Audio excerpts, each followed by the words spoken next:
Hi friends, ಎಲ್ರಿಗೂ ನಮಸ್ಕಾರ. Welcome to V studio. Yes, Bigg Boss season 13 ಶುರುವಾಗ್ತಿದೆ ಅಂತ ಹೇಳಿ ನಿಮ್ಮೆಲ್ಲರಿಗೂ ಈಗಾಗಲೇ ನ್ಯೂಸ್ಗಳು ಬಂದಿರುತ್ತೆ. ಬಟ್ ಕಂಟೆಸ್ಟೆಂಟ್ ಯಾರ್ಯಾರು ಬರ್ತಾರೆ ಅನ್ನೋದ್ರ ಬಗ್ಗೆ ಸೋಷಿಯಲ್ ಮೀಡಿಯಾದಲ್ಲಿ ಇವಾಗ ಸಾಕಷ್ಟು ಜನ ಇಂತಿಂಥವ್ರು ಬರ್ತಿದ್ದಾರೆ ಅಂತ ಹೇಳಿ ವಿಡಿಯೋಗಳನ್ನ ಮಾಡಿ ಹಾಕ್ತಾನೆ ಇದ್ದಾರೆ. ಬಟ್ ಇನ್ನೊಂದು ಇವಾಗ ಹೊಸದಾಗಿ ಬರ್ತಿರುವಂತಹ ಅಪ್ಡೇಟ್ ಏನು ಅಂದರೆ, ಸೋಷಿಯಲ್ ಮೀಡಿಯಾದಲ್ಲಿ ಭಾರಿ ಸದ್ ಮಾಡ್ತಿರುವ ಹೆಸರು ಯಾವುದಪ್ಪ ಅಂತಂದರೆ, ಸೀಸನ್ 12ಅಲ್ಲಿ ತುಂಬಾ ಸದ್ ಮಾಡಿದಂಥ ಗಿಲ್ಲಿ ಮತ್ತು ನಮ್ಮ ರಕ್ಷಿತಾ ಶೆಟ್ಟಿಯವರು ಬಿಗ್ ಬಾಸ್ ಸೀಸನ್ 13ಗೂ ಕೂಡ ಬರ್ತಿದ್ದಾರೆ ಅನ್ನುವಂಥ ಮಾಹಿತಿ ಇವಾಗ ಸೋಷಿಯಲ್ ಮೀಡಿಯಾದಲ್ಲಿ ಸ್ಪ್ರೆಡ್ ಆಗ್ತಿದೆ. If in case Gilli Nata ಮತ್ತು ರಕ್ಷಿತಾ ಅವರು ಬಿಗ್ ಬಾಸ್ ಮನೆಗೆ ಬಂದರೆ ಏನಕ್ಕೆ ಬರ್ತಿದ್ದಾರೆ, ಅಥವಾ ಯಾವ ಒಂದು ವಿಚಾರಕ್ಕಾಗಿ ಅವರು ಬರ್ತಿರ್ಬೋದು, ಬಂದು ಏನೇನು ಮಾಡ್ಬೋದು ಅಲ್ಲಿ ಅಂತ ಹೇಳಿ ಈ ವಿಡಿಯೋದಲ್ಲಿ ಕಂಪ್ಲೀಟ್ ಆಗಿ ನಾನು ಡೀಟೇಲ್ಸನ್ನು ಕೊಡ್ತೀನಿ. ಜಸ್ಟ್ ಗಿಲ್ಲಿ ನಟ ಮತ್ತು ರಕ್ಷಿತಾ ಶೆಟ್ಟಿ ಮಾತ್ರ ಬರ್ತಿಲ್ಲ, ಅವ್ರ ಜೊತೆ ಸೀಸನ್ 12ನ ಇನ್ನೊಂದು ಕಂಟೆಸ್ಟೆಂಟ್ ಕೂಡ ಆ್ಯಡ್ ಆಗ್ತಿದ್ದಾರೆ. ಅವರು ಬಂದರೆ ಯಾವ ರೀತಿ ಇರುತ್ತೆ ಅಂತಲೂ ಕೂಡ ಈ ವಿಡಿಯೋದಲ್ಲಿ ಕಂಪ್ಲೀಟಾಗಿ ನಾನು ಡೀಟೇಲ್ಸನ್ನು ಕೊಡ್ತೀನಿ. ವಿಡಿಯೋನ ಸಂಪೂರ್ಣವಾಗಿ ನೋಡಿ. ಅದಕ್ಕಿಂತ ಮುಂಚೆ ಯಾರೆಲ್ಲ ಇನ್ನು ನನ್ನ ಚಾನಲ್ಗೆ ಸಬ್ಸ್ಕ್ರೈಬ್ ಮಾಡ್ತಿರೋ ವಿಡಿಯೋನ ನೋಡಿದ್ದೀರೋ ಪ್ಲೀಸ್ ಬೇಗ ಸಬ್ಸ್ಕ್ರೈಬ್ ಮಾಡ್ಕೊಳ್ಳಿ. ಎಸ್, ಗಿಲ್ಲಿ ನಟ ಮತ್ತು ರಕ್ಷಿತಾ ಶೆಟ್ಟಿ ಅವರು ಬಿಗ್ ಬಾಸ್ ಸೀಸನ್ 13ಗೆ ಬರ್ತಿದ್ದಾರೆ ಅಂತ ಹೇಳಿ ಮಾಹಿತಿ ಇವಾಗ ಸೋಷಿಯಲ್ ಮೀಡಿಯಾದಲ್ಲಿ ಸ್ಪ್ರೆಡ್ ಆಗ್ತಿದೆ. ಆ್ಯಕ್ಚುಲಿ ಬಿಗ್ ಬಾಸ್ ಶುರು ಏನಾಗುತ್ತೆ, ಸುದೀಪ್ ಸರ್ ಏನು ಹೋಸ್ಟ್ ಮಾಡ್ತಾರೆ, ಫಸ್ಟ್ ಡೇ ಗ್ರ್ಯಾಂಡ್ ಓಪನಿಂಗ್ ಏನಿರುತ್ತೆ ಅಂತಹ ದಿನಾನೇ ಫಸ್ಟ್ ಬರುವಂತಹ ಕಂಟೆಸ್ಟೆಂಟೇ, ಲೈಕ್ ಸುದೀಪ್ ಸರ್ ಫಸ್ಟ್ ಕರೆಯುವಂತಹ ಕಂಟೆಸ್ಟೆಂಟೇ ಗಿಲ್ಲಿ ನಟ ಮತ್ತು ನಮ್ಮ ರಕ್ಷಿತಾ ಶೆಟ್ಟಿ ಅಂತ ಹೇಳಲಾಗ್ತಿದೆ. ಬಟ್ ಇವರು ಕಂಟೆಸ್ಟೆಂಟ್ ಆಗಿ ಬರ್ತಾರಾ ಅಂತ ನೋಡೋದಾದರೆ ಇಲ್ಲ, ಕಂಟೆಸ್ಟೆಂಟ್ ಆಗಿ ಸೀಸನ್ 12ಅಲ್ಲಿ ಇವರು ಬಂದು ವಿನ್ ಆಗಿದೆ. ಸೊ ಸೀಸನ್ 13ಗೂ ಕೂಡ ಇವ್ರನ್ನ ಕಂಟೆಸ್ಟೆಂಟ್ ಆಗಿ ಕರೆಸುವಂತಹ ಯಾವುದೇ ಚಾನ್ಸಸ್ ಕೂಡ ಇಲ್ಲ. ನಾವು ಲಾಸ್ಟ್ ಸೀಸನಲ್ಲೂ ನೋಡಿದ್ರಿ, ರಜತ್ತು ಮತ್ತು ಚೈತ್ರ ಕುಂದಾಪುರ ಅವರು ಬಂದು ನಾವು ಕಂಟೆಸ್ಟೆಂಟ್ ಅಂತ ಎಷ್ಟೇ ಹೇಳ್ಕೊಂಡ್ರು ಸಹ ಅದಕ್ಕೆ ಮುಂಚೆ ಇವರು ಕಂಟೆಸ್ಟೆಂಟ್ ಆಗಿ ಬಂದಿದ್ದರಿಂದ ಆ ಸೀಸನಲ್ಲಿ ಇವರು ಜಸ್ಟ್ ಗೆಸ್ಟ್ ಆಗಿದ್ರು ಅಷ್ಟೇ. ಬಟ್ ಬೇರೆ ಕಂಟೆಸ್ಟೆಂಟ್ಗಳಿಗೆ ಒಂದು ಸ್ವಲ್ಪ ರೊಚ್ಚಿಗೆ ಎಬ್ಬಿಸ್ಬೇಕು ಅಂತ ಹೇಳಿ ಅವರನ್ನು ಸಹ ಅವರು ಕಂಟೆಸ್ಟೆಂಟ್ಗಳು ಅಂತ ಹೇಳ್ಕೊಂಡಿದ್ರು ಅಷ್ಟೇ. ಸೊ ಇವಾಗ ಗಿಲ್ಲಿ ನಟ ಆಗಿರ್ಬೋದು, ರಕ್ಷಿತಾ ಶೆಟ್ಟಿ ಆಗಿರ್ಬೋದು, ಕಂಟೆಸ್ಟೆಂಟ್ಗಳಾಗಿ ಬಿಗ್ ಬಾಸ್ ಸೀಸನ್ 13ಗೆ ಅವ್ರು ಬರ್ತಿಲ್ಲ, ಅವರು ಜಸ್ಟ್ ಗೆಸ್ಟಾಗಿ ಬರ್ತಿದ್ದಾರೆ ಅನ್ನುವಂತಹ ಮಾಹಿತಿ ಇದೆ. ಗೆಸ್ಟ್ ಅನ್ನೋದಕ್ಕಿಂತ ಮೇಯ್ನಾಗಿ ಲೈಕ್ ಉಸ್ತುವಾರಿಗಳಾಗಿರ್ಬೋದು ಅಥವಾ ಏನಾದರೂ ಜಡ್ಜಸ್ ಆಗಿರ್ಬೋದು, ಈ ರೀತಿ ಯಾವುದೋ ಒಂದು ರೋಲ್ ಪ್ಲೇ ಮಾಡೋದಕ್ಕೆ ಬಿಗ್ ಬಾಸ್ ಮನೆಗೆ ಎಂಟ್ರಿ ಕೊಡ್ತಿದ್ದಾರೆ. ಬಟ್ ಕಂಟೆಸ್ಟೆಂಟ್ ಅಂತೂ ಖಂಡಿತವಾಗ್ಲೂ ಅಲ್ಲ. ಜಡ್ಜಸ್ ಅಂತ ನೋಡೋದಾದರೆ ಯಾವ ರೀತಿ ಡಿವೈಡ್ ಆಗುತ್ತೆ ಅಂತಂದರೆ, ಕಂಟೆಸ್ಟೆಂಟ್ಗಳು ಯಾರ್ಯಾರು ಬಿಗ್ ಬಾಸ್ ಮನೆಗೆ ಬರ್ತಾರೆ, ಈ 18 ಕಂಟೆಸ್ಟೆಂಟ್ ಆಗಿರ್ಬೋದು ಅಥವಾ 23 ಕಂಟೆಸ್ಟೆಂಟ್ ಆಗಿರ್ಬೋದು, ಕಾಮನ್ ಪೀಪಲ್ನ ಸೇರಿಸಿ ಯಾರ್ಯಾರು ಕಂಟೆಸ್ಟೆಂಟ್ಗಳು ಬರ್ತಾರೆ, 2 ಟೀಮಾಗಿ ಡಿವೈಡ್ ಆಗ್ತಾರೆ.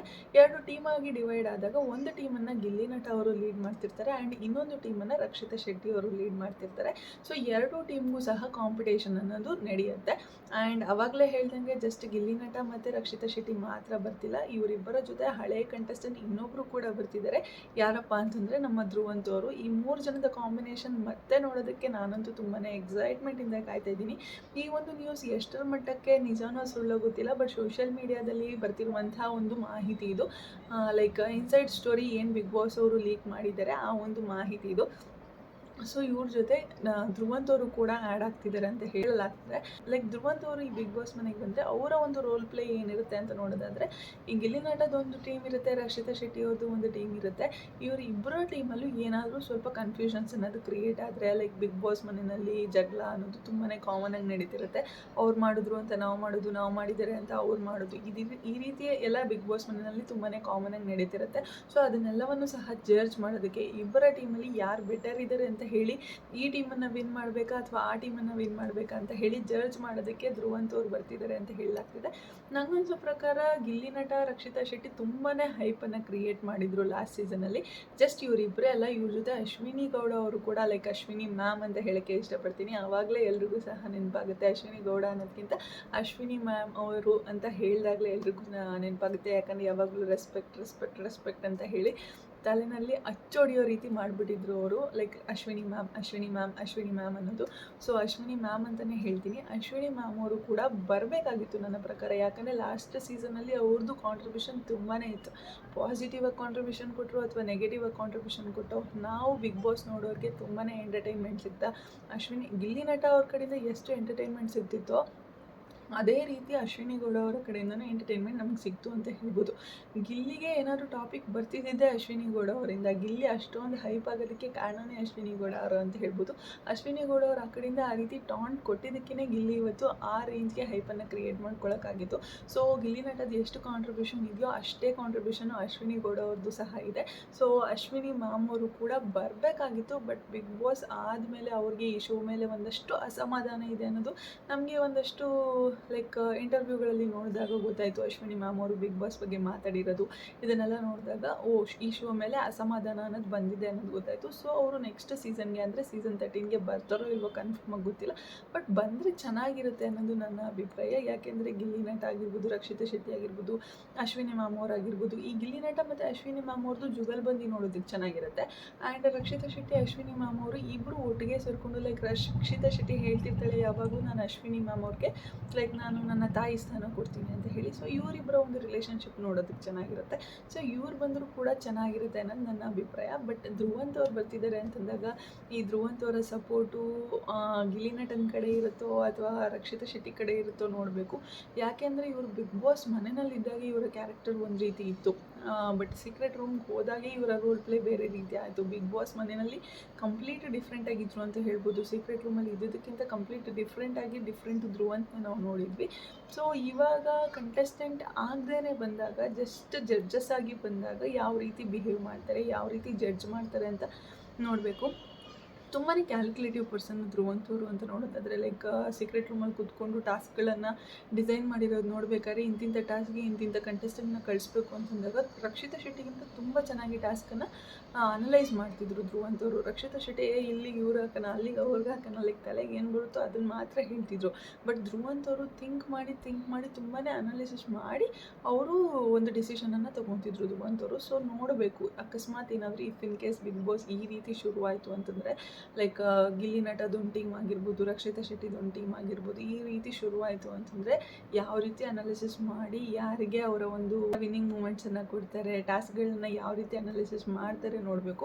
ಯಾಕಂದರೆ ನಾವು ಕಂಟೆಸ್ಟೆಂಟ್ಗಳಾಗಿ ಆಟ ಆಡಬೇಕಾದ್ರೆ ನಮ್ಮ ಮೈಂಡ್ ಒಂಥರ ಥಿಂಕ್ ಮಾಡ್ತಿರುತ್ತೆ. ಜಸ್ಟ್ ಜಡ್ಜಸ್ಗಳಾಗಿ ಹೋಗಿ ನೋಡಬೇಕಾದ್ರೇ ನಮ್ಮ ಮೈಂಡ್ ಒಂಥರ ಥಿಂಕ್ ಮಾಡ್ತಿರುತ್ತೆ.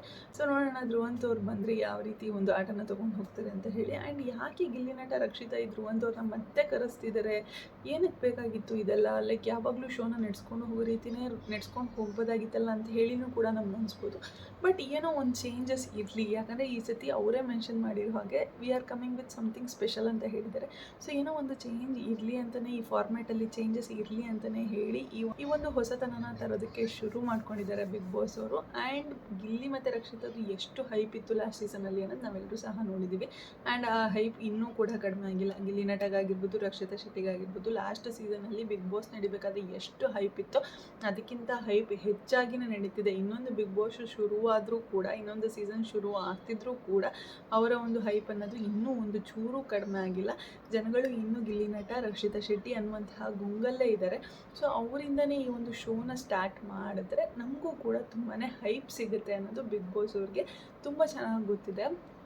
ಸೊ ಅದಕ್ಕೋಸ್ಕರ ಗಿಲ್ಲಿ ನಟ ಮತ್ತು ರಕ್ಷಿತಾ ಶೆಟ್ಟಿನ ಬಿಗ್ ಬಾಸ್ ಮನೆಯಲ್ಲಿ ಮತ್ತೆ ಕರ್ಕೊಂಡ್ಬಂದು ಕೂರಿಸುವಂಥ ಪ್ರಯತ್ನನ ಮಾಡ್ತಿದ್ದೀರಾ. ಆಲ್ಮೋಸ್ಟ್ ಒಂದು 2 ರಿಂದ 3 ವಾರಗಳ ಕಾಲ ರಕ್ಷಿತಾ ಶೆಟ್ಟಿ ಗಿಲ್ಲಿನ ನಾವು ಬಿಗ್ ಬಾಸಲ್ಲಿ ನೋಡ್ಬೋದು. ಆಲ್ಮೋಸ್ಟ್ ಹತ್ತತ್ರ 1 ತಿಂಗಳೇ ಅಂತಲೇ ಅಂದ್ಕೊಳ್ಳಿ. ಈ ರೀತಿ ಕರ್ಕೊಂಬಂದು ಇಟ್ಕೊಳ್ಳುವಂತಹ ಚಾನ್ಸಸ್ ಕೂಡ ಇದೆ. ಆ್ಯಂಡ್ ನೀವಿನ್ನೂ ಕೇಳ್ಬೋದು, ಗಿಲ್ಲಿ ನಟ ಸಿನಿಮಾಗಳನ್ನು ಮಾಡ್ತಿದ್ದಾರೆ, ಹೇಗೆ ಬರ್ತಾರೆ, ಟೈಮ್ ಇಲ್ವಾ ಅಂತೆಲ್ಲ ಹೇಳಿ ಕೇಳ್ಬೋದು. ಬಟ್ ಇವಾಗ ಸೋಷಿಯಲ್ ಮೀಡಿಯಾದಲ್ಲಿ ಸ್ಪ್ರೆಡ್ ಆಗ್ತಿರುವಂಥ ಮಾಹಿತಿ ಪ್ರಕಾರ ಗಿಲ್ಲಿ ನಟ ಮತ್ತು ರಕ್ಷಿತಾ ಶೆಟ್ಟಿ ಅವರು ಇಬ್ಬರು ಕೂಡ ಮತ್ತೆ ಬಿಗ್ ಬಾಸ್ ಮನೆಗೆ ಬರ್ತಿದ್ದಾರೆ ಅನ್ನುವಂಥ ಮಾಹಿತಿ ಇದೆ. ಸೊ ಯಾರಿಗೆಲ್ಲ ಗಿಲ್ಲಿ ನಟ ಮತ್ತು ರಕ್ಷಿತಾ ಶೆಟ್ಟಿನ ಮತ್ತೆ ಬಿಗ್ ಬಾಸ್ ವೇದಿಕೆ ಮೇಲೆ ನೋಡಬೇಕು, ಮತ್ತೆ ಬಿಗ್ ಬಾಸ್ ಮನೆಯಲ್ಲಿ ನೋಡಬೇಕು ಅಂತ ಅನಿಸುತ್ತೆ, ಕಮೆಂಟ್ ಸೆಕ್ಷನಲ್ಲಿ ತಿಳಿಸಿ. ಯಾಕಂದರೆ ನಾವಿನ್ನೂ ರಕ್ಷಿತಾ ಶೆಟ್ಟಿ ಗುಂಗಿಂದ ಆಚೆನೇ ಬಂದಿಲ್ಲ ಗುರು. ಆಗಲೇ ರಕ್ಷಿತಾ ಶೆಟ್ಟಿ ಮತ್ತೆ ಬಿಗ್ ಬಾಸ್ ಮನೆಗೆ ಬರೋದಕ್ಕೆ ರೆಡಿಯಾಗಿದ್ದಾಳೆ. ಇವಾಗ ಕ್ವಾಟ್ಲೆ ಕಿಚನಲ್ಲೂ ಸಹ ನಾವು ರಕ್ಷಿತಾ ಶೆಟ್ಟಿನ ನೋಡ್ತಿದ್ದೀವಿ. ಇನ್ನೇನು ಬಿಗ್ ಬಾಸಲ್ಲೂ ನೋಡುವಂತಹ ಚಾನ್ಸಸ್ ತುಂಬಾ ಇದೆ. ಯಾಕಂದರೆ ಒಂದು ಸೀಸನಲ್ಲಿ ಹಿಂದಿನ ಸೀಸನ್ ಕಂಟೆಸ್ಟೆಂಟ್ಗಳನ್ನ ಕರೆಸ್ತಾರೆ ಗೆಸ್ಟಾಗಿ. ಲೈಕ್ ಲಾಸ್ಟ್ ಸೀಸನಲ್ಲೂ ನಾವು ನೋಡಿದ್ವಿ, ರೆಸಾರ್ಟ್ ಅನ್ನುವಂಥ ಒಂದು ಕಾನ್ಸೆಪ್ಟನ್ನು ಇಟ್ಟು ಮಂಜಣ್ಣವ್ರನ್ನಾಗಿರ್ಬೋದು, ಮೋಕ್ಷಿತಾ, ತ್ರಿವಿಕ್ರಮು, ಈ ಎಲ್ಲ ಕಂಟೆಸ್ಟೆಂಟ್ಗಳನ್ನೂ ಸಹ ಕರೆಸಿದ್ರು.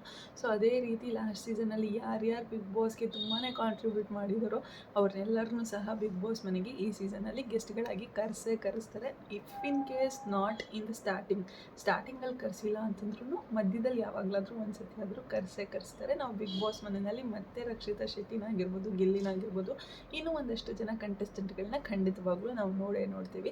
ಸೊ ನೀವು ಯಾವ ಕಂಟೆಸ್ಟೆಂಟ್ನ ಬಿಗ್ ಬಾಸ್ ಮನೆಯಲ್ಲಿ ನೋಡಬೇಕು ಅಂದರೆ, ಹಳೆಯ ಕಂಟೆಸ್ಟೆಂಟ್ನ ಯಾರನ್ನು ನೋಡಬೇಕು ಅಂತ ಹೇಳಿ ಕಾಯ್ತಾ ಇದ್ದೀರಾ ಅಂತ ಹೇಳಿ ಕಮೆಂಟ್ ಸೆಕ್ಷನಲ್ಲಿ ತಿಳಿಸಿ ಅಂತ ಹೇಳ್ತಾ ಇವತ್ತಿನ ವಿಡಿಯೋನ ಇಲ್ಲಿಗೆ ಎಂಡ್ ಮಾಡ್ತಾ ಇದ್ದೀನಿ. Thank you so much. Love you all. Take care. By.